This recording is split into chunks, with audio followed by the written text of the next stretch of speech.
40 días, de los momentos importantes, difíciles de la toma de decisiones, de la designación de colaboradores. ¿Cómo pintan estos primeros 40 días? Vamos bien, estamos pues cumpliendo el propósito de no perder el impulso, de no perder el tiempo. Se triunfó, así lo decidió la gente el día 1 de julio, y no nos sentamos, nos seguimos de largo. Ya habíamos dado a conocer a los miembros del gabinete, ya teníamos propuestas, presentamos nuestro plan de gobierno y nos metimos en el periodo de la transición a trabajar más sobre proyectos específicos, de modo que cuando tomamos posición, pues ya traíamos impulso y no lo hemos perdido. Sabemos muy bien qué se va a continuar haciendo, cuándo vamos a terminar de echar a andar el gobierno, porque estamos en eso. ¿Está hoy ya al 100% el gobierno? No, falta. Estamos pensando en 100 días. Yo creo que en 100 días ya se echó a andar el gobierno por completo, de modo que vienen todavía otras cosas. Lleva tiempo preparar acciones de gobierno, sobre todo cuando se buscan cambios, cuando se quieren enfrentar vicios y significan retos y desafíos, pues lleva tiempo la implementación, ¿no?, de las acciones. Claro. Por ejemplo, nos falta, y eso es lo que esta semana vamos a iniciar, la dispersión de recursos para apoyo a la gente. De los programas sociales. De los programas sociales. El jueves vamos a estar en el Estado de México y se inicia el programa de jóvenes construyendo el futuro. Ya entregamos las primeras tarjetas, ya establecemos contactos, la comunicación entre lo que llamamos tutores, que son empresarios, comerciantes, dueños de talleres, con los jóvenes que se van a formar en empresas, en comercios, en talleres, jóvenes aprendices. Entonces, el ensamblar, el establecer esta comunicación y a partir de ahí que el joven ya empiece a recibir un apoyo mediante una tarjeta que puede ir a un banco y sacar lo que le corresponde, que son 3,600 pesos. Pues eso ya arranca el jueves a nivel nacional. Sí, el viernes voy a la montaña de Guerrero, a Tlapa, que es una de las zonas más pobres del país, y comenzamos el programa de apoyo, de pensión a personas con discapacidad. Vamos a entregar pensión a 1 millón de personas con discapacidad, sobre todo los pobres, y niñas y niños. Tengo la gran satisfacción, por anticipado, la dicha enorme de que todas las niñas y todos los niños con discapacidad o con capacidades diferentes van a tener una pensión mensual. Y esto lo comenzamos, lo iniciamos en la montaña de Guerrero el viernes. El sábado vamos a estar en Ayala y en Anenecuilco, porque este año se lo dedicamos al general Emiliano Zapata, al caudillo del sur, porque en este año se conmemora el asesinato, se recuerda el asesinato de los 100 años del asesinato del general Emiliano Zapata. Entonces, toda la papelería oficial va a llevar su nombre y vamos a hacer esto en Ayala y en su pueblo, en Anenecuilco, con la familia Zapata. Los descendientes, Sí, en general. con nietos y bisnietos. Y el domingo iniciamos en Valle de Chalco el programa de apoyo a adultos mayores, que significa ampliar al doble la pensión a los adultos mayores en Valle de Chalco. Y adelante, o sea, a partir de esta semana, pues ya vamos después con las becas para... O sea, toda la dispersión de programas sociales arranca ya Sí, a pleno. sí. Tenemos muchos temas, presidente. Hay económicos, hay políticos, está el energético, está el de seguridad. Yo los convoco a todos, sean muy medidos y precisos en el uso de la palabra para darle oportunidad a que el presidente nos diga lo más posible. Empezamos por lo energético. ¿Le parece la Sí. coyuntura que estamos viviendo, el tema del desabasto, esta estrategia de combate al crimen y al robo dentro de Pemex y dentro de las refinerías, pero también hacia afuera para revisar los ductos? Ha causado gran polémica y gran controversia. Se planeó poco, se planeó mal. Hoy en la mañana dijo que los medios lo habíamos inflado, presidente. Algo hay de eso, pero si no también, ¿qué informan ustedes? O sea, es su trabajo, ¿no? No. Es un asunto importante porque no se tocaba. No, exacto. Era algo que se sabía, pero Nadie hacía nada. no se hacía nada. Entonces decidimos entrarle y ya sabíamos, ¿no?, del asunto. Y las repercusiones, claro. Sí. En mi último libro yo hago mención a lo del llamado huachicol, o sea, de cómo el robo de combustible, como otros delitos, se cometen al amparo o con la protección de la autoridad. Lo menciono con mucha claridad en el libro. Entonces, desde que llegamos, empezamos pues a darle seguimiento, ¿no?, al problema. Hay algo muy interesante. Estaba como normalizada la situación, o estaba normalizado el robo. Había normalidad, ¿no?, económica, al grado de que se llevaba una estadística diaria. No había estadística diaria de homicidios. Pero sí del robo. Pero sí del robo de combustible. Sí de cuánto se robaban diariamente. Y pues se exponía, o esa información diariamente la daba a conocer Pemex, o sea, a los superiores. Entonces, cuando empezamos nosotros, yo planteo, vamos a ver qué sucede con dos delitos que nos sirvan de referentes, porque son delitos que tienen mucho que ver con la realidad, que no hay cifra negra: el homicidio y el robo de vehículo.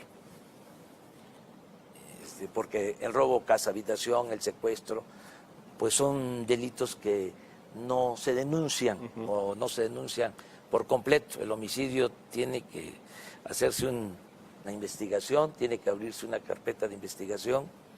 El robo de vehículo es lo mismo. La mayor parte de los vehículos está asegurado, o si no hay seguro, al que le roban un vehículo va y presenta denuncia porque teme que vayan a usar su vehículo para cometer un ilícito. Entonces, esa es pues una experiencia que se tiene que esto. Y aparece también lo del robo de de combustible. Entonces empezamos a ver desde el primer día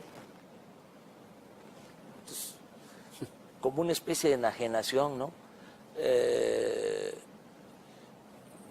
Se robaron 2.000, 3.000 litros. barriles, Barriles. ¿no? Diarios. Diarios. Y entonces, y la barra, ¿no? De un día y bajó y luego subió. Digo, a ver, vamos por partes. Primero, a ver quién de aquí, sí, con toda sinceridad, sabe cuántos litros tiene un barril. Sí. Vamos a empezar por ahí. Se lo preguntó a su gabinete. Sí. O la pregunta es para nosotros porque No, y le responde. no. 152. Sí, entonces Aquí hay expertos. El- Lo único que se lo sabía era Enrique. hago la pregunta ahí pues, a todos y la hago pues a todos los que nos están viendo, ¿no? A ver, ¿cuántos litros tiene un barril? O sea, pues, bueno, pues tiene 159 litros, o sea, un barril. Y 9. A ver, y vamos a traducir esto a pipas. ¿Cuántas pipas son? No, pues 700, 800 pipas Diario. Al día. diarias, ¿sí? Diarios. Sí, y un día de 1.100, 1.200 pipas. Entonces, a partir de ahí, ya teníamos decidido participar, se estaba preparando, ¿no? Todo el plan, pero uno no puede estar viendo eso sin actuar. O sea, te sientes cómplice, ¿no? Es decir, ¿cómo me voy a acostumbrar a esto? Presidente, creo que nadie cuestiona el golpe que fue al robo el golpe que dio su gobierno al robo de combustibles. Pero lo que sí está discutiéndose es el cómo. Lo que han ustedes analizado hasta ahora, ¿cree que lo hicieron de la mejor manera? Sí. ¿Había otra vía? ¿Había otra solución? ¿Había manera de amortiguar un poco las consecuencias? No, fue la mejor forma y había que hacerlo. Nuestros adversarios cuestionan eso, ¿no? De que a lo mejor nos apresuramos. No, había que actuar. Y había que actuar porque había que dejar de manifiesto de que no se puede tolerar el robo. Punto. O sea, había que mandar este mensaje claro. Además, se hizo un plan para movilizar cerca de 4.000 elementos del ejército, para tomar las instalaciones, refinerías, centros de distribución de gasolinas, de diésel, un plan para el control del monitoreo, porque es increíble, existe todavía, nada más que ya no manejado por los mismos, todo un piso en la torre de Pemex Para los ductos, ¿no? para monitorear los ductos. Tercer piso. El tercer piso. Bueno, entonces, ahí Estaban viendo cómo todo. O sea, ahí se puede ver cómo se empaca un ducto, así se le llama técnicamente, cuando se llena de combustible, ¿sí? La presión. Y luego cómo disminuye. Y luego cómo disminuye. Y hay también normas establecidas para el manejo, ¿sí? De ese centro de control. Por ejemplo, cuando baja la presión y se advierte de que hay fugas, de que están ordeñando, coloquialmente hablando, el ducto, pues el que está en el el mando, tiene que cerrar el ducto. O sea, que es Entonces- imposible hacerlo sin la colaboración de Ventura. Sí. Entonces no se cerraba, Exacto, por eso, Se dejaba entonces abierto. se dejaba abierto. para facilitar el robo. Entonces, cuando vemos todo esto, pues, se acabó. O sea, cambio. O sea, ya no pueden ellos estar manejando esto y echamos a andar El operativo. el operativo. Presidente, pero sin embargo, el efecto es que hay mucha gente ahora haciendo colas en las gasolineras. No con sus mucha, lo bidones. que pasa que... O por lo menos alguna. Sí. Son 12, 13 mil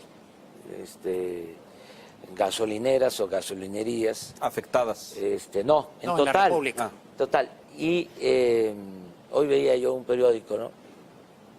¿Ve periódicos, presidente? Sí. ¿Todos? Todos, o sea, Todos apunte aquí porque aquí le van a echar porras y dice cuál ve y todo. es mi ¿eh? obligación, es mi deber. Leo O sea, no le pasan síntesis. No sigue el país por Veo. la televisión. Ah, No sigue el país por la televisión. Veo, estoy informado.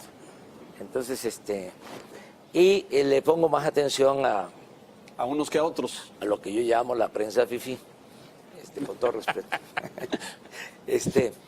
Porque Con todo respeto, porque caemos en esa, no, presidente. no, no, no, porque- no, no, no, no, no, no, no, no, no, Para que no. nadie se sienta aludido. Que nadie esté pensando en nada.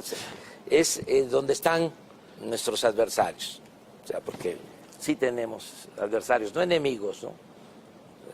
Tampoco es así la fantasía, y además no queremos que no haya crítica o que no tengamos adversarios, porque entonces estaríamos aspirando a una dictadura, y nosotros lo que queremos construir es una auténtica democracia.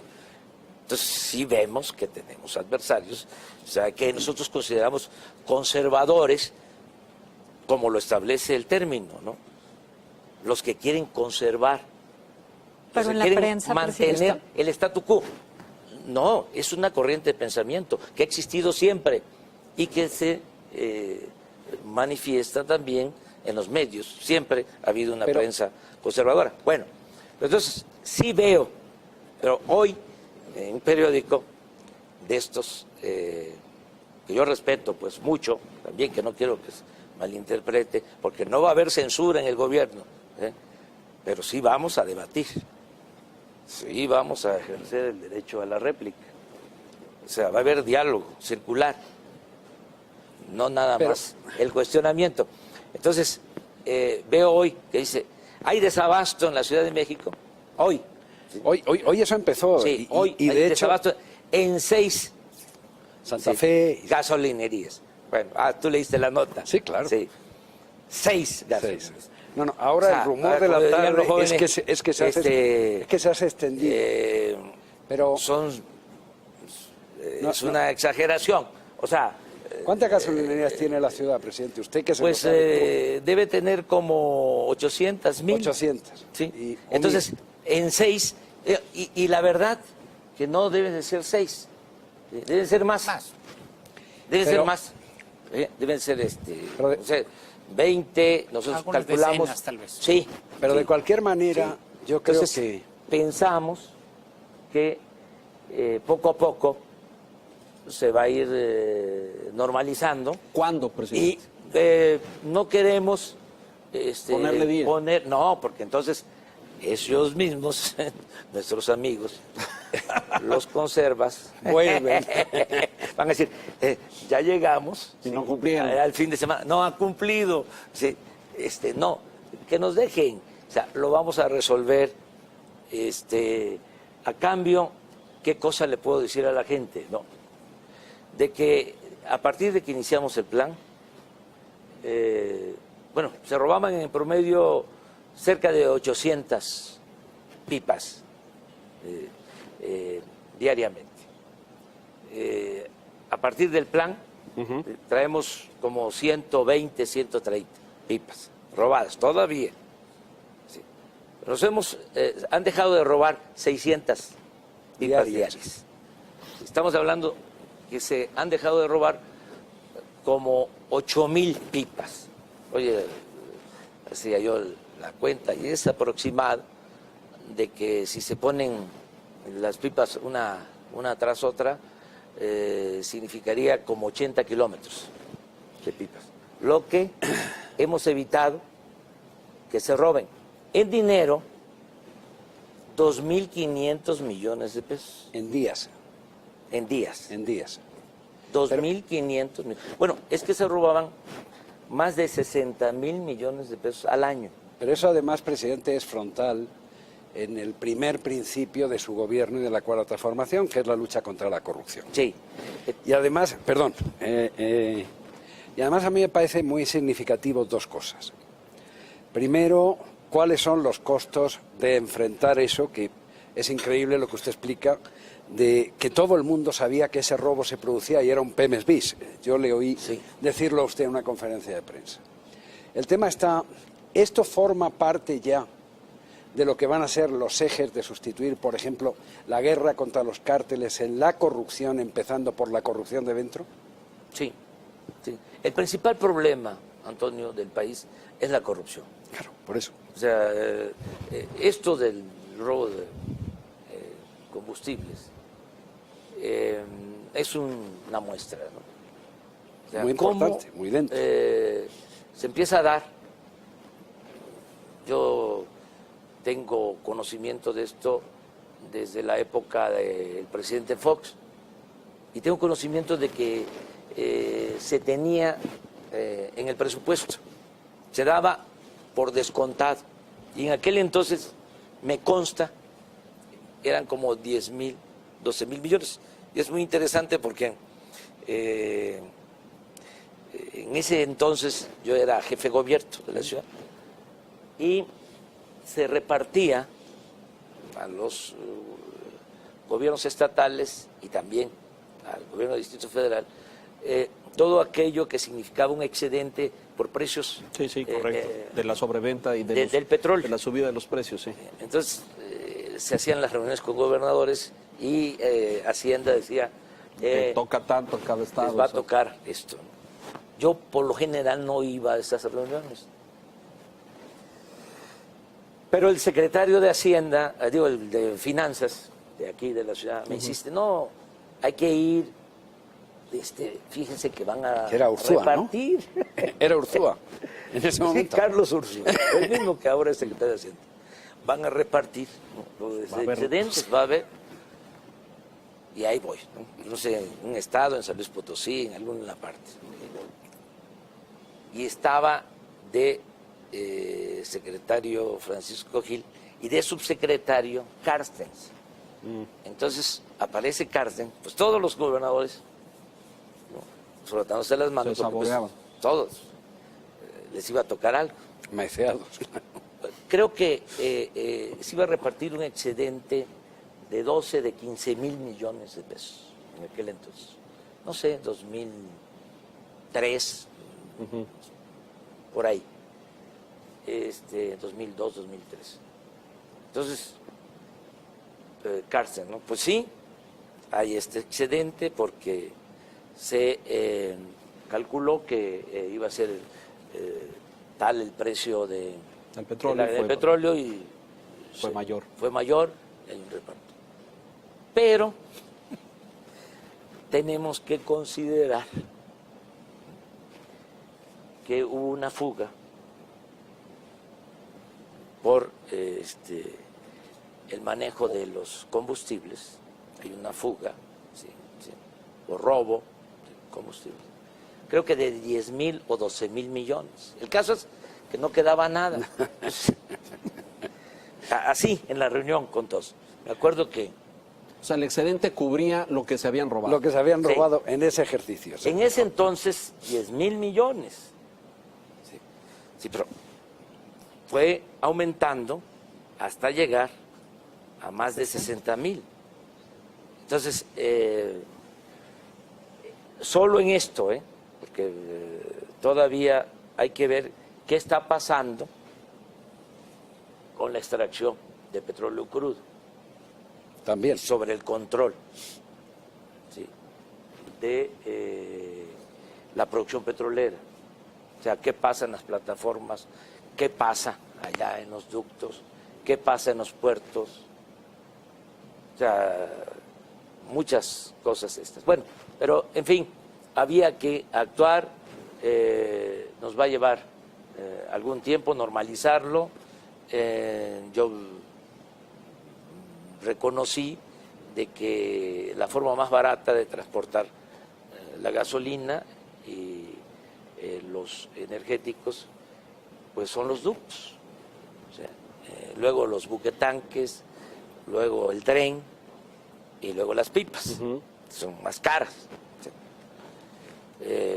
Se necesitan para abastecer las gasolineras o gasolinerías alrededor de 3,000 pipas para estar abasteciendo constantemente. Entonces, ¿cómo cerramos? Y no está totalmente cerrado. Vamos abriendo Ductos. sí, ductos, de acuerdo a la vigilancia que se va creando, se va abriendo y Cerrando. de acuerdo a la necesidad también De cada zona. del consumo de gasolinas.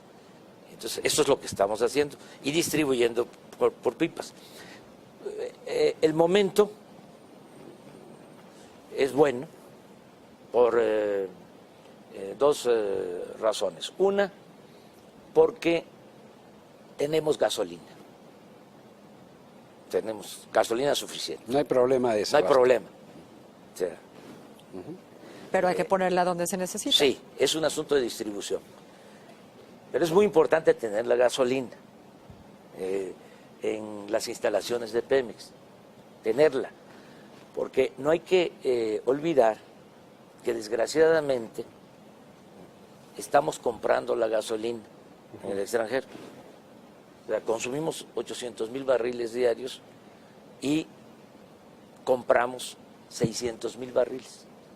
Solo producimos en México 200,000 barriles. Entonces, el tener gasolina significa una garantía.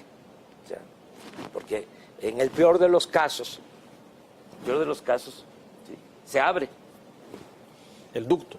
el ducto, o los ductos, ¿sí? Con el precio, de que se el roben. costo de que van a robarse, porque son instalaciones paralelas. Pero el país no Sí, colapsa. sí. Claro. Pero podemos resistir, porque tenemos la gasolina, ¿no? Podemos ir resolviendo, con el apoyo de los ciudadanos, con el apoyo de todos, o sea que pero la nos gente necesita comprendan, gasolina, presidente, sí, que para nos moverse, para claro, ir, sí, para venir. ¿no? Pero que no va a fallar y que no van a tener problema y lo vamos a resolver, pero que no Que sean haya parte de esta guerra pánico, contra la- o sea, que actuemos con racionalidad y que se entienda que es en beneficio de todos, porque al final de cuentas los 2.500 millones que nos estamos ahorrando, pues Para todos. es dinero del presupuesto. Claro, claro. ¿Sí? Esto significa que no aumente el precio de la gasolina, significa que no tengamos que aumentar impuestos. ¿Sí? Todo esto es en beneficio de los mismos ciudadanos. Bueno, esa es una circunstancia favorable, el que tenemos gasolina. Otra cosa que es importante es que está bajando en el mercado internacional el precio de las gasolinas. Entonces, no se puede justificar un alza de precio. O sea, en este tiempo es cuando están mejores los márgenes de utilidad de los concesionarios, de las gasolinerías. Es decir, no podría subir el precio a pesar de este momento. Porque nosotros estamos vendiendo, porque Pemex todavía es el que distribuye la gasolina, el 95% de la gasolina, y la está vendiendo, ¿sí?, Al mismo precio y más bajo, y más abajo. porque está bajando el El precio precio internacional. Entonces, esas condiciones son inmejorables para llevar a cabo una acción de este tipo. Entonces, no hubo improvisación, teníamos que hacerlo, y yo espero que se resuelva bien y que salgamos adelante. Presidente, hay un principio que señala que el ejercicio del poder desgasta. Usted llegó con un nivel de aprobación y popularidad impresionantes, sin precedente en mucho tiempo. Sin embargo, medidas como esta, y sirve de ejemplo, pues finalmente, más allá de que al final van a terminar beneficiando a la población, pues implica que hay quienes las rechazan. Pasó lo mismo en el caso del aeropuerto. Probablemente al final sea una decisión correcta, no lo sé, pero generó inquietud, incertidumbre. ¿No percibe que va usted demasiado rápido, que está tomando muchas decisiones que están generando ese tipo de reacción? Porque es inevitable que la velocidad a la que se están tomando las decisiones provoque este tipo de, a veces, enfrentamientos, rechazos de los que llama sus adversarios. ¿Cómo lo ve? Es que tiene que llevarse a cabo el cambio. Y no es un cambio de gobierno, lo dije, es un cambio de régimen. Es una transformación. Entonces, hay que actuar también con prisa y con profundidad. Pero la prisa sí provoca errores. Sí, pero cuando hay planeación no. O sea, cuando hay experiencia no. El caso del aeropuerto. Sí. Estaba bien analizado, bien estudiado. Pero además, la gente suele ser muy inteligente, el pueblo es muy sabio, tiene un instinto certero. Hicimos una consulta y la gente dijo no. Una de las cosas más importantes de estos tiempos extraordinarios que estamos viviendo, es el nivel de conciencia ciudadana. Nunca en la historia, y esto lo podemos debatir, lo podemos reflexionar, nunca se había tenido un pueblo con tanta conciencia cívica como el pueblo de México, de nuestro tiempo. Es algo extraordinario. Como no se entiende eso, no se entiende que hubo un cambio de mentalidad. A veces nos equivocamos, ¿sí? Y seguimos pensando que es el mismo país, que no ha cambiado la realidad. Pues no. Ahora la gente tiene mucho más conciencia de las cosas, participa más, es algo muy importante. Entonces, el caso del aeropuerto. Nosotros teníamos cálculos, ¿sí?, de que no era lo mejor para el país, ya por una serie de razones, de consideraciones, como también había quienes pensaban que eso era el mejor proyecto, incluso al interior del gobierno nuestro, habían posturas distintas, porque también eso es importante, la pluralidad, la diversidad, la libertad. O sea, el mejor gabinete que ha habido en la historia de México fue el gabinete del presidente Juárez, y se confrontaban entre ellos. Decía Comonfort que él podía resolver el problema de México con apretones de mano, y le contestaba a Ocampo que los problemas de México se podían resolver pero con apretones de pescuezo. Entonces, había, ¿no?, esa diversidad, y el mejor gabinete, hombres que parecían gigantes, ¿no? ¿Por qué? presentaban su renuncia, ¿sí? Y decían no. Bueno, yo permito eso, ¿sí? Al interior del equipo, ¿sí? O sea, muy contrario de lo que se pueda pensar, que nadie se atreve, ¿no? A contradecirme, no. Sí, lo contradicen, presidente. Claro, y discutimos. Pero todavía y ninguno presenta su renuncia, por cierto. Y No, quiere decir ¿y que le hay, convencen? que hay conciliación. Sí, hay ¿Le veces, convencen? ¿cómo no? ¿Hay algo ¿Cómo no? en lo que le haya convencido? Sí, cuando hay argumentos. Pero me tienen que convencer. Presidente, ¿y no le Este- preocupa estar afectando intereses tan profundos, tan grandes, que tienen Yo- que ver con la estructura del país, que va mucho más allá de pronunciamientos ideológicos, y no estamos hablando de intereses económicos, sociales, que son los que no querían el cambio del régimen? Pero Antonio, ya a nadie le conviene. Pues mantener el tigre no puede salir, sí. ya sé. este es el régimen corrupto. Pero a nadie.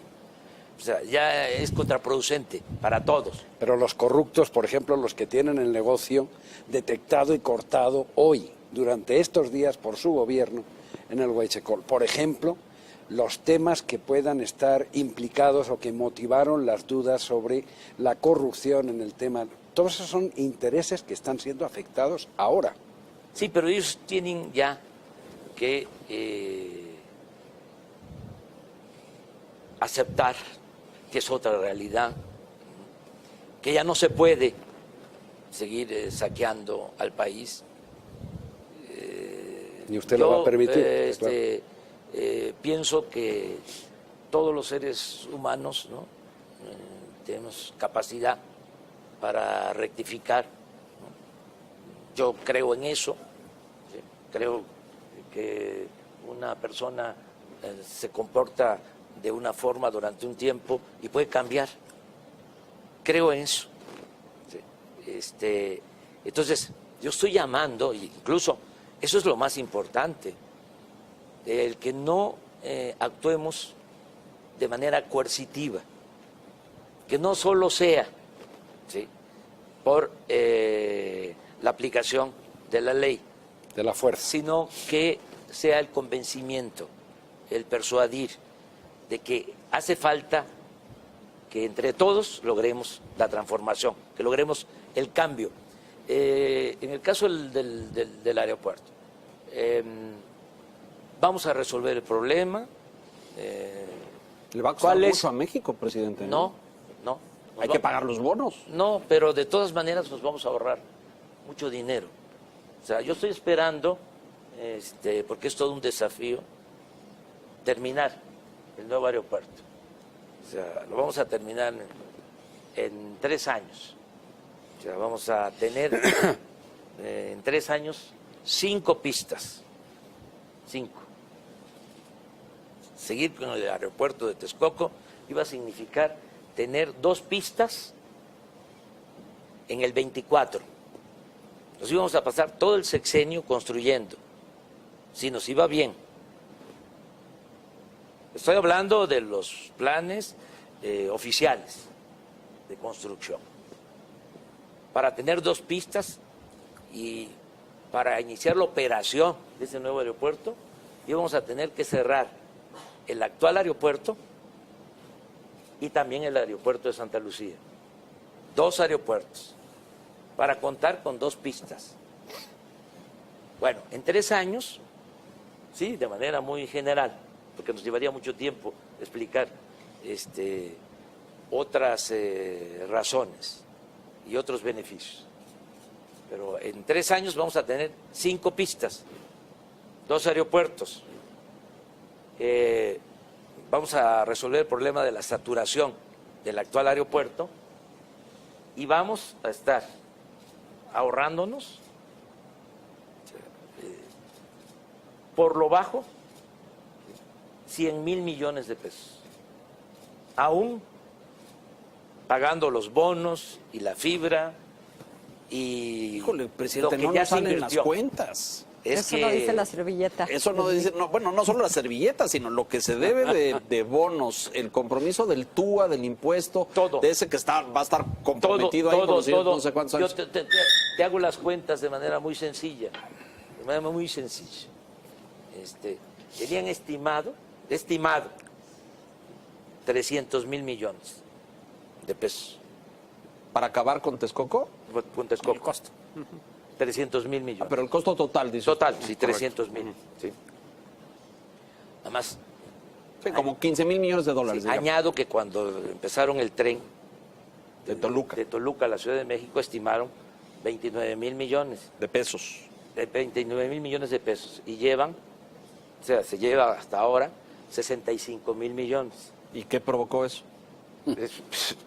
Que quedó inconcluso.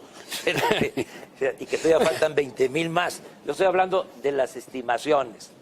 El cálculo, sí, la estimación oficial eran 300,000 millones. Nosotros vamos a resolver el problema de la construcción. De los cuales ya se habían gastado más de la mitad, 150, 180. Sí, sí, Y buena parte de bonos que venían del Sí, extranjero, sí, sí, ¿cierto? Sí, sí.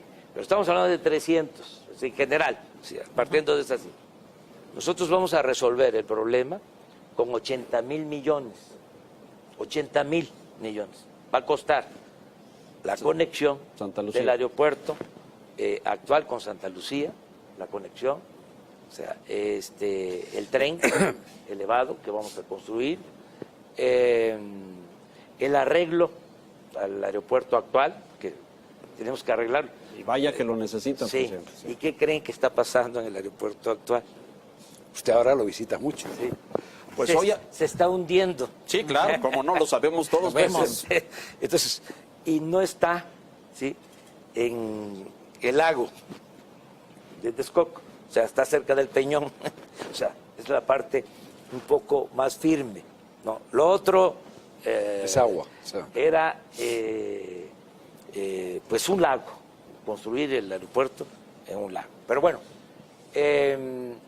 vamos a poder terminar el nuevo aeropuerto, 80,000 millones, porque vamos a construir, además de la pista militar actual, 2 pistas nuevas, por eso vamos a tener 3 en Santa Lucía y las 2 actuales.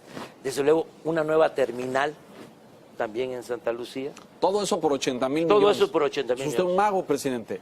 Tren elevado, conexión, pistas nuevas y terminal. Uy, presidente.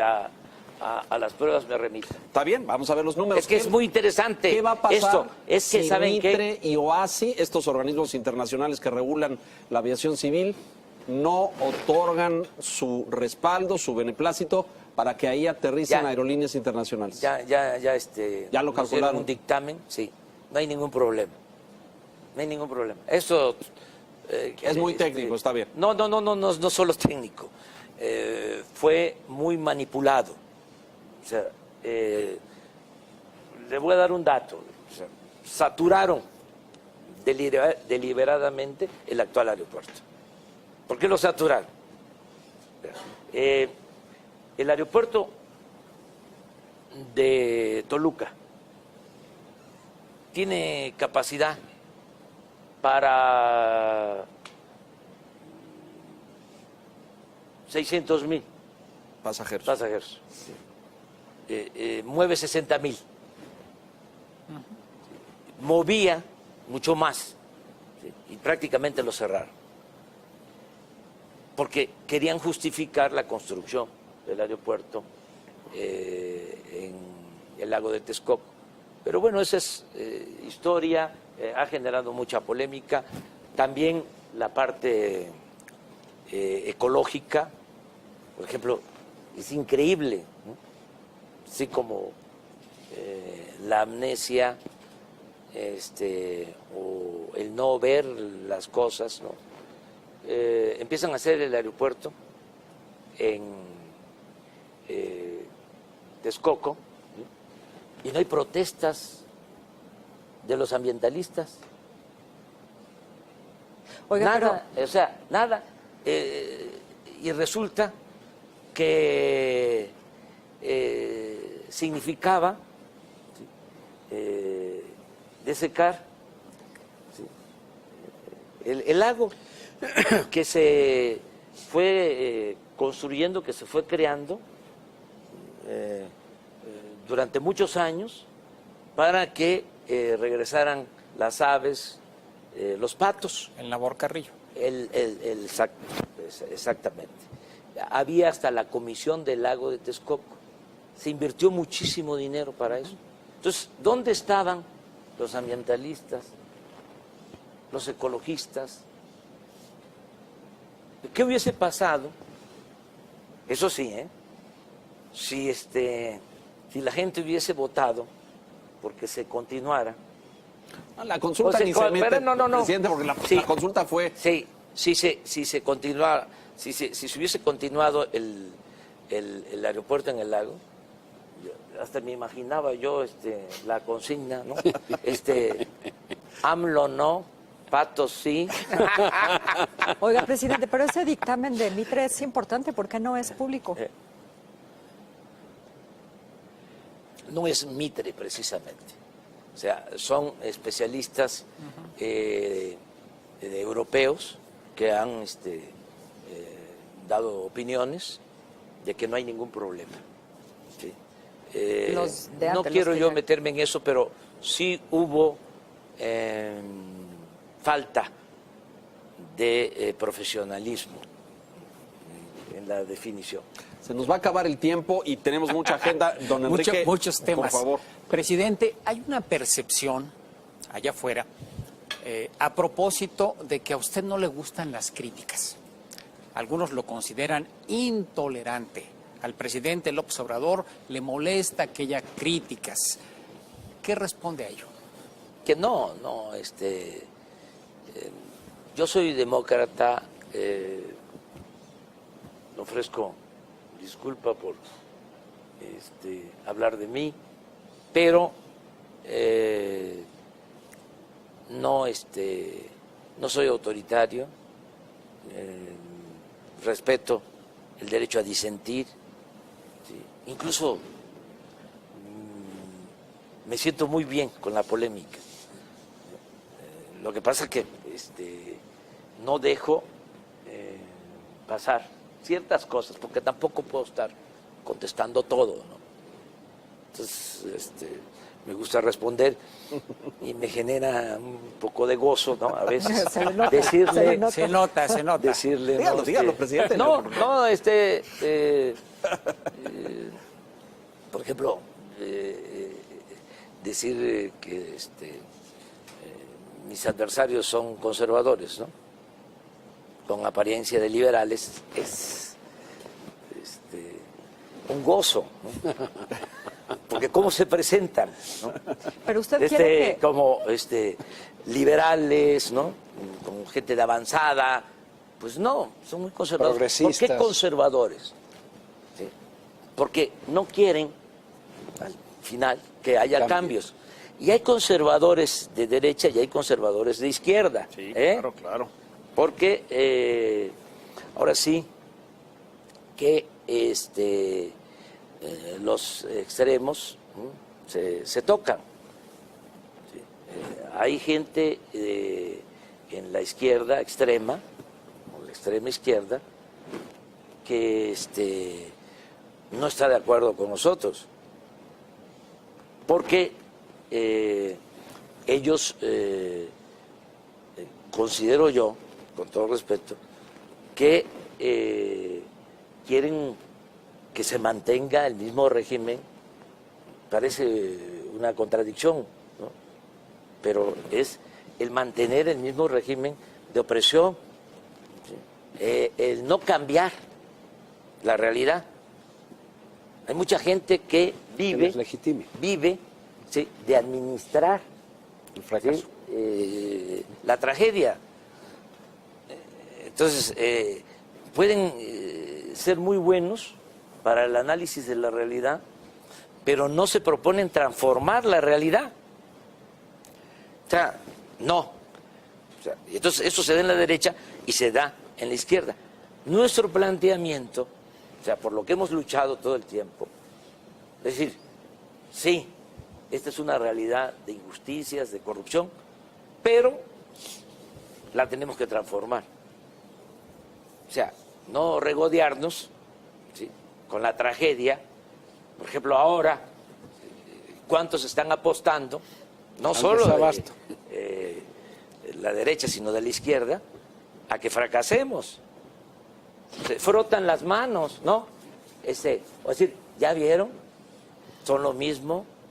¿Sí? ¿Cuál cambio? Sí. Pero a usted le Pero se van a gusta, quedar con las ganas. ¿usted quiere que lo perciban como un presidente confrontativo? ¿No sería mejor que fuera empezar a ser percibido como un presidente más conciliador? Sí, tenemos que buscar la conciliación. O sea, el debate no significa odio. Sí.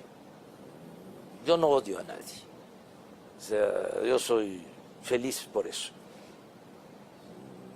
No tengo fobias. Pero luego en las mañanas se le ve muy enojado, presidente. No, y saca porque- el látigo y fustiga No, diestra y Leonardo, siniestra. puede ser la hora. Por ejemplo, viene... Puede ser la hora. Puede claro, ser la claro. hora. No, fíjate que estoy fresco, muy Sí, sí, fresco, no, se le- y como ahora. En la mañana, me reía yo hoy vi en un programa de El Financiero, de la conferencia de ayer o de antier, me preguntan sobre lo de Venezuela. Ah, sí. Sobre la Constitución. Me dio una muchísima artículo risa. 88, ¿no? Sí. ¿Por qué? Sí, no firmaron. Ajá, la A declaratoria. ver, ¿qué dice la Constitución? A ver, el artículo 89, fracción décima. A ver, y pues ahí es un diálogo abierto, circular y todo. A ver, ¿quién tiene ahí la Constitución? A ver, ¿qué dice? Bueno, pues que el titular del Ejecutivo tiene que guiarse en política exterior por los principios de no intervención, de autodeterminación de los pueblos. A ver, repite. No intervención, autodeterminación de los pueblos. Pues eso es lo que estamos haciendo. Entonces, pero no es confrontativo, es pedagógico. O sea, la política tiene que ver mucho con la pedagogía. A veces un parece- dirigente tiene que comunicar, tiene que explicar, ¿sí? Tiene que convencer. Y si conmueve, pues mejor. Pero lo acaba de decir con toda claridad, presidente. A veces parece que usted está ahí en la cátedra, ¿no es cierto? Que usted está dictando cátedra cada mañana y da clases de derecho constitucional y de derecho internacional y de paso de algún tema energético y de seguridad. Imagínate. Usted dio clases, ¿no es cierto? Sí, pero imagínate, Leonardo, cuando es una exposición, ¿sí? Ante la crítica. O sea, ¿cuántos críticos, no? Hay de todo, ¿no? Hay Tengo, muchísimos. o sea, muchísimos. O sea, me llegué a convertir en un tiempo en una industria, ¿no? Bastante importante. O sea, el cuestionarme significaba mantener, ¿no? A comunicadores y a medios. O sea, había articulistas, ¿sí? Que Vivían de criticar a Andrés Manuel. cobraban por eso. ¿Sí? O sea, no en la totalidad, no en exclusiva. Sí, pero Era un sí plus. estaba yo ahí en la agenda, ¿no? O sea, en el que había que hacer el cuestionamiento. Todo esto ha cambiado, todo esto es distinto. Entonces, pues es una voz, ¿no? Claro, ahora tiene Una más investidura, claro, peso, claro. es la investidura. Yo procuro cuidarme, autolimitarme, me cuesta, ¿eh? O sea, me cuesta mucho. Casi no le creo eso, no, presidente, casi me no le cuesta, creo eso. me cuesta. Tengo a veces el corazón caliente y mantengo la cabeza fría. Me estoy autolimitando, estoy cambiando el lenguaje, ya no utilizo las mismas palabras, los mismos términos, los mismos conceptos. Hay palabras que ya no uso desde que soy Pero vaya que las presidente. renueva. ¿Eh? Pero vaya que las renueva. No, casi no, casi no. Muy Las- pocas. Por ejemplo, al hablar de conservador, me gusta más que Usted- hablar de oligarca. Sí. Claro. Me gusta más. ¿Usted no ve polarizado al país, presidente? Sí, es que sí existe Exacto. una polarización política ideológica. Ha existido toda la vida. Claro. ¿Sí? Es hipócrita, ¿sí? Pensar Que no. que no. Es más transparente decir, bueno, tenemos posturas distintas. O sea, y esto es válido en todas partes. Por eso me gusta lo de conservador. Porque las dos corrientes del pensamiento que han existido siempre, pues ha sido el conservadurismo y el liberalismo. Todo lo demás, ¿sí?, es Producto de eso. accesorio. O sea, hablemos del socialismo, del comunismo, neoliberalismo, populismo, pero la esencia de las dos corrientes del pensamiento en el mundo siempre han sido esas. Y en el caso de México, en toda la historia, siempre ha estado presente el pensamiento liberal y el pensamiento conservador. O sea, en los momentos de más crisis del conservadurismo, luego de la gran derrota de la intervención francesa, de la restauración de la República, de que el Partido Liberal Floreció. sale, sí, triunfante, se pensaba que ya no iba a renacer el movimiento y el Partido Conservador, y al poco tiempo, 34 años con Porfirio Díaz. Y Pero ahí se está manifestando de manera más cruda, ¿no? Más violenta incluso. No creo, no, siempre al contrario, María. Una de las cosas que debemos de reconocer y felicitarnos es que estamos llevando a cabo estos cambios sin violencia, o sea, sin violencia política. La independencia fue violenta, la reforma fue violenta, el movimiento revolucionario. No, yo me refería más a lo mismo. verbal, ¿no? A violencia verbal. Sí, pero no pasa de ahí, ¿no? O sea, es debate, hay además bastante reconciliación. O sea, yo lo noto en la calle, ¿sí? A lo mejor arriba, en la llamada clase política o en la sociedad política o entre nosotros, ¿no? Puede haber Una confrontación, sí, en el debate, en el análisis y todo, pero en la gente no, abajo no. La gente es muy respetuosa, muy tolerante, es un pueblo extraordinario y que quiere el cambio, quiere la transformación por el camino de la concordia, o sea, de la unidad, de la paz, de la no violencia. Déjenos ir a temas puntuales, presidente, porque si no nos van a decir que se nos acaba el Se tiempo. acabó. Presupuesto y economía para el 2019 en adelante. ¿Cómo lo ve? ¿Cómo siente que salió el proceso y cómo percibe estos 40 días económicos y la perspectiva inmediata? ¿Se siente optimista? En diciembre usted dijo, confieso estar optimista, ¿lo sigue estando? Sí, sí. En lo económico estoy optimista. Tú eres especialista en eso, es tu trabajo, ¿sí? Y sabes que hay equilibrios. No ha habido problemas en la bolsa, No, de hecho, hoy subió un montón. así, a pesar de que han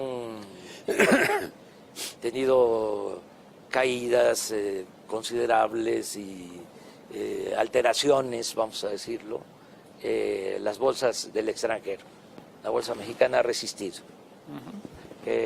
El peso, bien.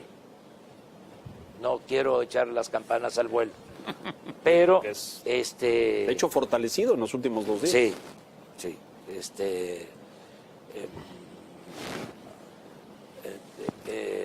hemos logrado fortalecer el peso, no se ha depreciado nuestra moneda. Yo creo que en el mundo, en los últimos meses, o sea, a partir del día 1, es de las monedas más fuertes. Estaba yo viendo una información que, bueno, ustedes pueden aquí saber si es cierto, de que está considerado México como uno de los países con más seguridad para la inversión. O sea, un país en el que se puede invertir, hay confianza. Entonces, vamos bien. En el caso del presupuesto, fue bien visto el que sea un presupuesto muy equilibrado.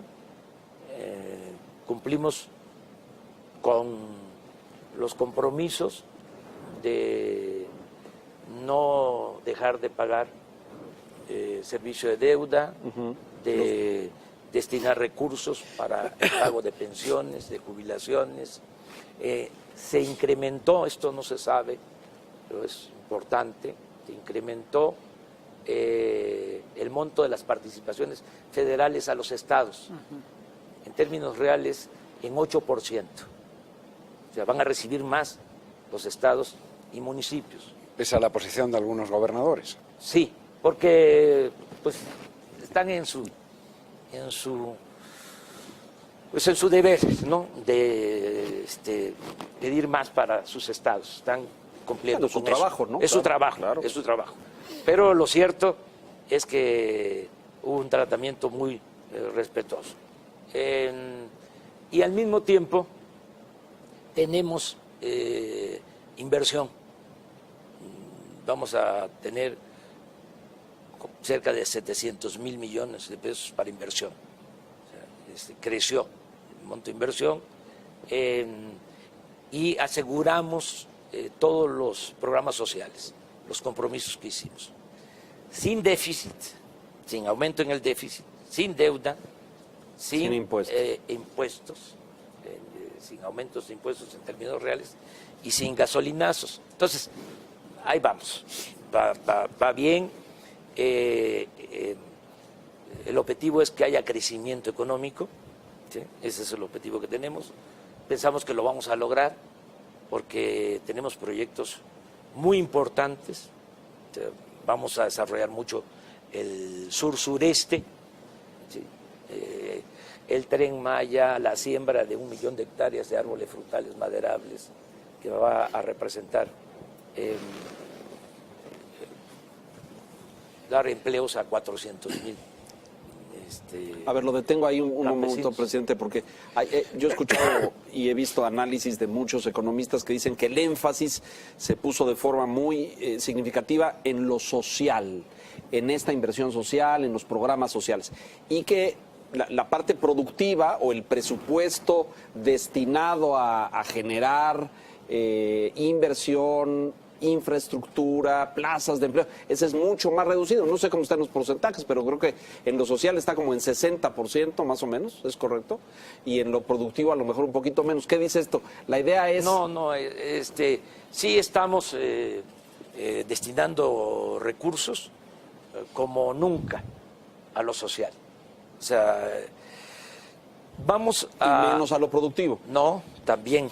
Lo que pasa que vamos a hacer una mezcla de recursos de inversión pública y de inversión privada para proyectos específicos que nos va a dar muy buenos resultados.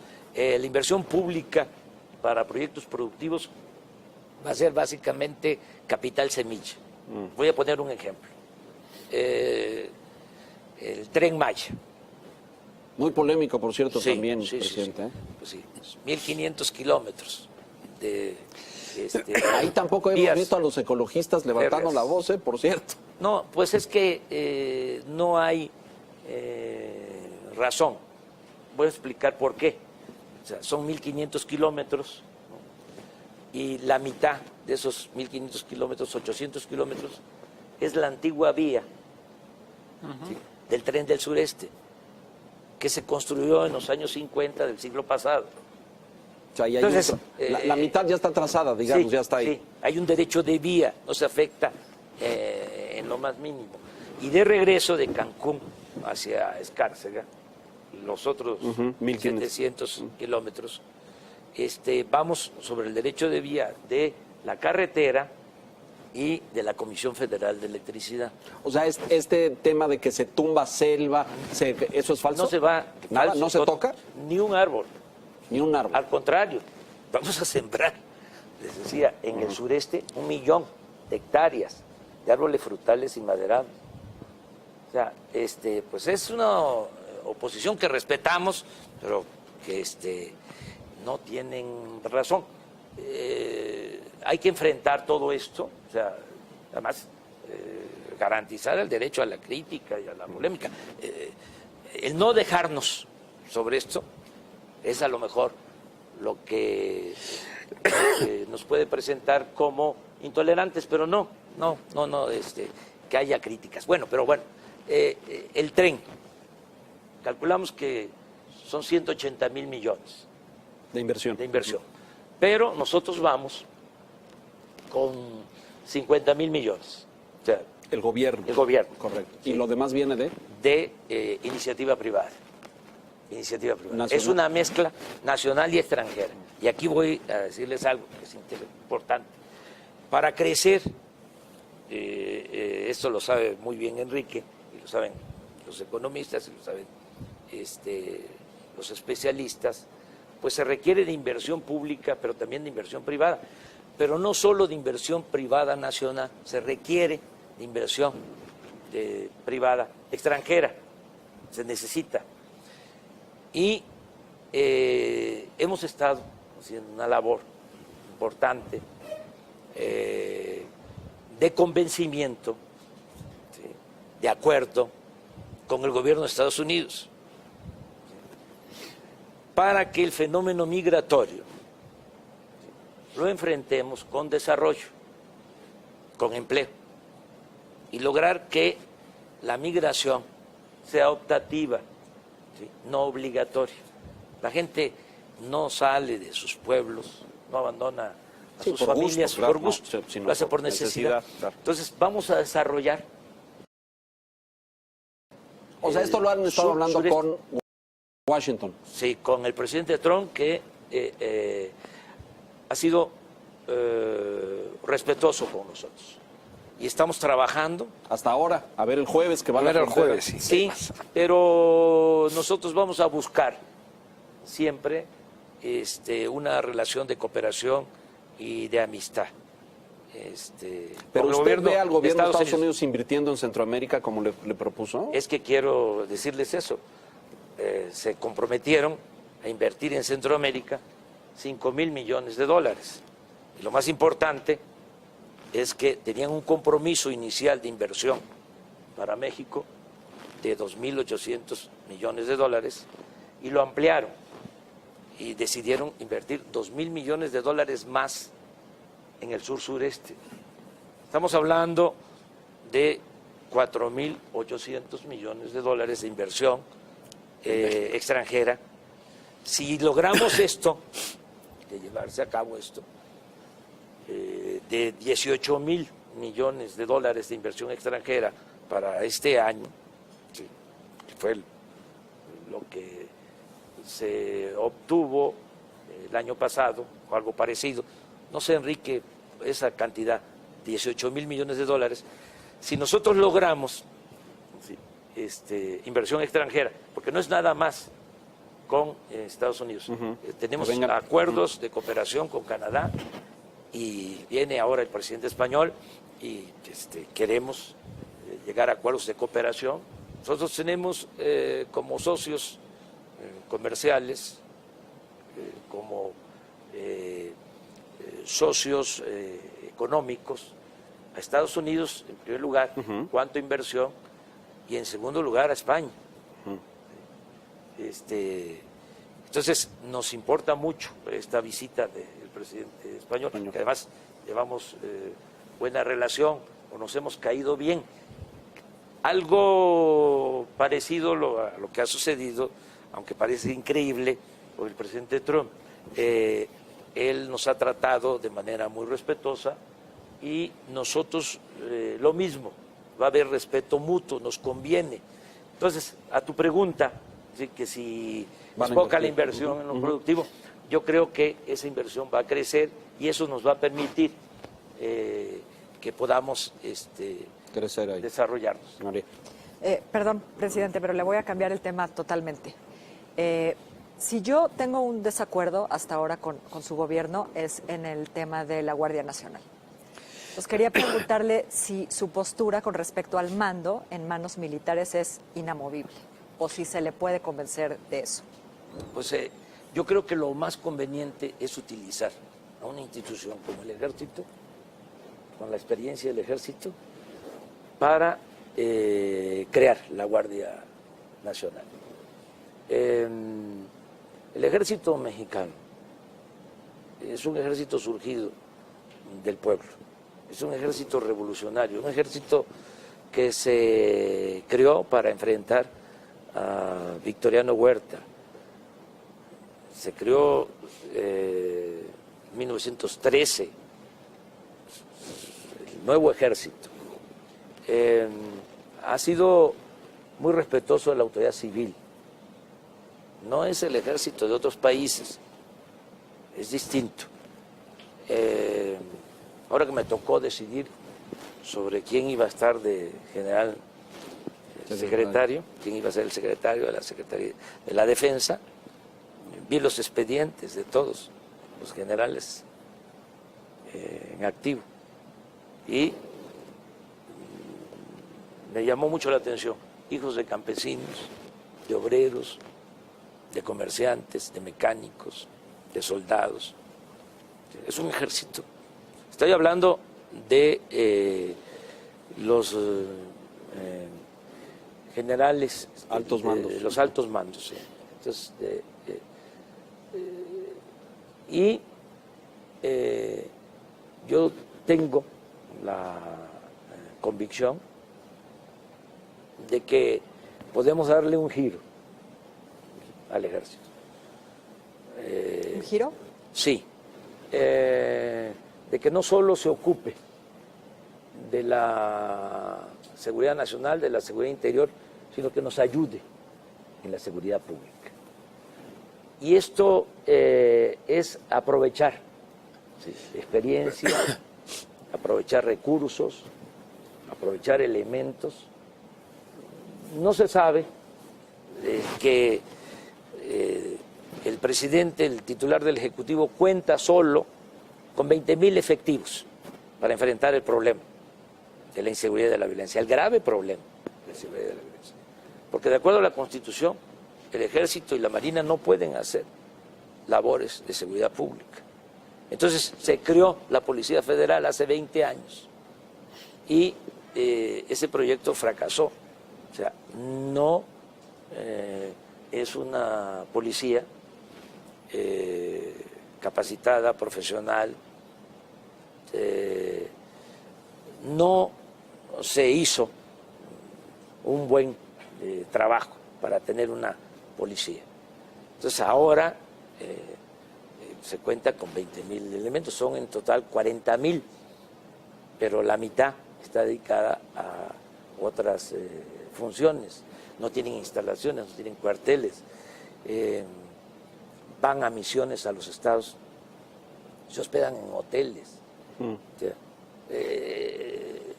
es hasta humillante para ellos, no para los elementos. Entonces, el ejército tiene 220,000 elementos. Es la institución con más infraestructura del gobierno federal. La Marina cuenta con 40,000 elementos. Si unimos estas fuerzas, pues en vez de tener 20,000, tendríamos 120, 150,000 elementos atendiendo el problema de la inseguridad pública, de la violencia. Es que la gente está en estado de indefensión, que ese es otro asunto también. Un día vamos a tratar a fondo. O sea, cómo se engañó a la gente. Es como lo del robo de combustible. O sea, porque México es de los países con menos policías por habitantes. No hay seguridad. Entonces, ¿qué es lo que estamos proponiendo con la Guardia? Pues crear 260 coordinaciones territoriales que donde vive la gente, ¿sí?, haya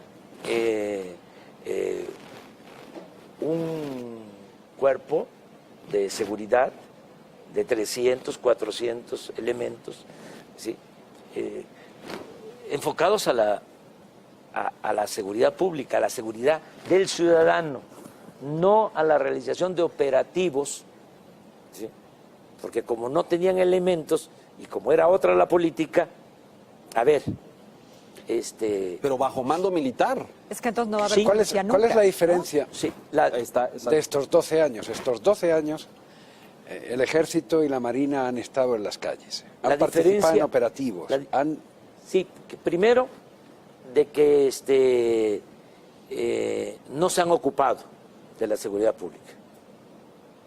No se han ocupado de la seguridad pública. No, pero han combatido al crimen, presidente. Han por eso, combatido al por eso. cartel. Claro. Ahí vamos. Ahí vamos. O sea, el enfoque Claro. ha sido ese. ¿Sí? Yo les pregunto a ustedes, ¿sí?, ¿qué es lo más importante? Si hay que optar, que la política es optar entre inconvenientes. Pues a mí lo que me importa, ¿sí?, es seguridad. que no haya homicidios, que no haya robos, ¿sí?, que no haya secuestros. Entonces, si nos vamos a estrategias que nosotros no diseñamos o que no obedecen a nuestra realidad, sí, pues entonces vamos a estar en lo espectacular. Sí, ya agarramos a un jefe, ahora agarramos a otro, nos especializamos en eso. ¿Y la seguridad pública qué?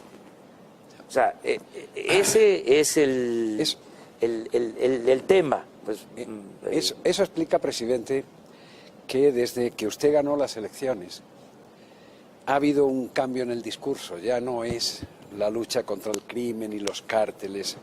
Se ha rescatado el concepto de la seguridad versus operativos. ¿Eso es? Sí. Por eso usted jamás ha vuelto a hablar de la lucha, no por la seguridad, que eso lo ha dicho desde siempre. Es más, anunció que usted se haría cargo personalmente de eso. y lo estoy haciendo, pero en el enfoque de seguridad pública. Exacto. O sea, no es decir, lucha contra el seguridad crimen.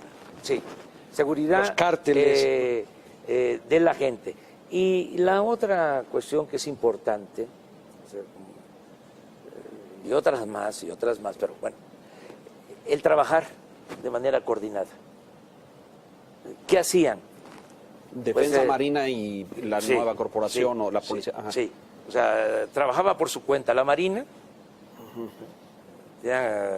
equipos especializados, ¿sí?, para enfrentar al crimen organizado. El Ejército hacía lo propio, la Policía Federal lo mismo. Eso ya no. Ya es una coordinación. O sea, todos los días, desde las 6 de la mañana, está conmigo el secretario de la Defensa, el secretario de Marina, la secretaria de Gobernación, el secretario de Seguridad Pública. O sea, ese es un cambio. Otro cambio importante, el que todos los días se tenga esta reunión de gabinete. Les decía de que había información sobre el robo de combustible, pero no de homicidios y de delitos cometidos al día. Se tenía un sistema, se tiene todavía un sistema de estadísticas para tener el reporte de lo sucedido cada mes. Pero no se sabía cuántos homicidios se cometían en las últimas 24 horas y en dónde. Tuvimos que crear eso. Porque ¿quién se reunía para ver eso? ¿Quién atendía el asunto? Pues se delegaba la función. Ahora no. Ahora yo estoy ahí todos los días, en la mañana, ¿no?, viendo qué está pasando, a ver cómo estuvo Guanajuato en crímenes, cómo estuvo Tijuana, ¿sí?, qué está pasando en Guerrero, qué pasa en la Ciudad de México, en dónde, por qué. Entonces, son de los cambios. Y necesitamos el de la Guardia Nacional para enfrentar este problema de la inseguridad, de la violencia. 5 minutos. Y hablaba yo del giro. ¿Y cuál es el giro? O sea, el giro es que tengamos una Guardia Nacional que dependa, ¿sí?, de la Secretaría de la Defensa, como actualmente existe la Policía Militar, pero pues, Guardia Nacional, que incluya a la Policía Naval, que incluya a la Policía Federal, ¿sí?, y que se respeten los derechos humanos y los protocolos de uso de fuerza. O sea, es un giro. Pero eso podría ocurrir si tuviera mando civil también. Sí, pero para el propósito de tener esta guardia disciplinada, funcionando profesionalmente, yo considero, ¿sí?, que nos va a ayudar mucho el que esté adscrita a la Secretaría de la Defensa. Que no se olvide que el presidente de la República es el comandante supremo de las Fuerzas Armadas. Yo nunca voy a dar la orden de que se reprima al pueblo. Nunca. 4 minutos, presidente. Todos los actos de represión, inclusive la violencia de los últimos tiempos, las masacres, ¿sí?, llevadas a cabo por la Marina o por el Ejército, ¿sí?, se presentaron a partir de que había la orden de la autoridad civil. Y esa es una gran diferencia. ¿Y qué va a pasar con eso, señor presidente? ¿Qué va a pasar con eso que usted acaba de definir como masacres llevadas por el Ejército y la Marina bajo la orden del Poder Civil? Hay investigación en todo. Y nosotros no vamos a tapar nada. ¿Sí? Que se mantengan las investigaciones en curso, que se haga justicia. Tengo el compromiso en particular de aclarar lo de los jóvenes desaparecidos de Ayotzinapa y vamos a cumplir con eso. O sea, es muy distinto, nos llevaría tiempo por supuesto, el hablar de venganza política, que creo que no es lo más conveniente. Creo en el punto final, pero esto nos llevaría más tiempo. Ese es otro programa, señor. Ese es otro programa. Ese es otro programa. No, señores, no es otro programa, que es hacer otro una canal. serie. Lo que ustedes quieren es un canal. Presidente, nos acaba el tiempo. Conclusiones, María, por favor. No, pues qué conclusiones si esto acaba de empezar. Estamos empezando. ¿No? Sí, dejamos abierto el diálogo. Diálogo abierto. Lo que podemos hacer, presidente, es establecer el compromiso de que cada inicio de año de los próximos Esperamos 5, aquí ya otra estemos tradición. aquí. Ya Lo toma. está. Ya, Ya, Ahí tomado. está. Sean Ya. Quintana. Y cada semestre, porque No. usted quiere no. hacer 12 años en 6, entonces cada inicio de año va a ser cada 6 meses. Le tomamos la palabra. Sí, pero cada año sí Cada año hacemos sí. el compromiso, Muy bien. sí. Don Hacer un balance. La mía, seguir controlando al tigre. ¿eh? Sí. Que no salga.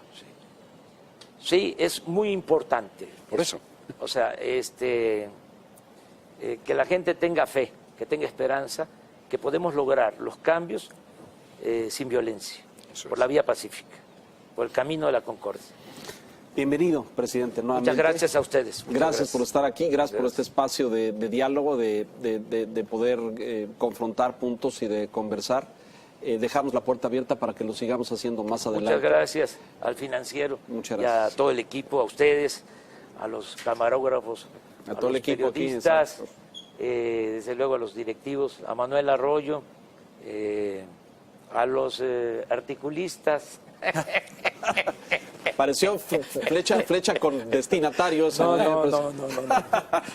A todos. A así. todos. Vocero MX. Sé parte de esta cuarta transformación y sigue las noticias día con día. Comparte esta información, suscríbete y dale like. No olvides darle click a la campanita de notificación.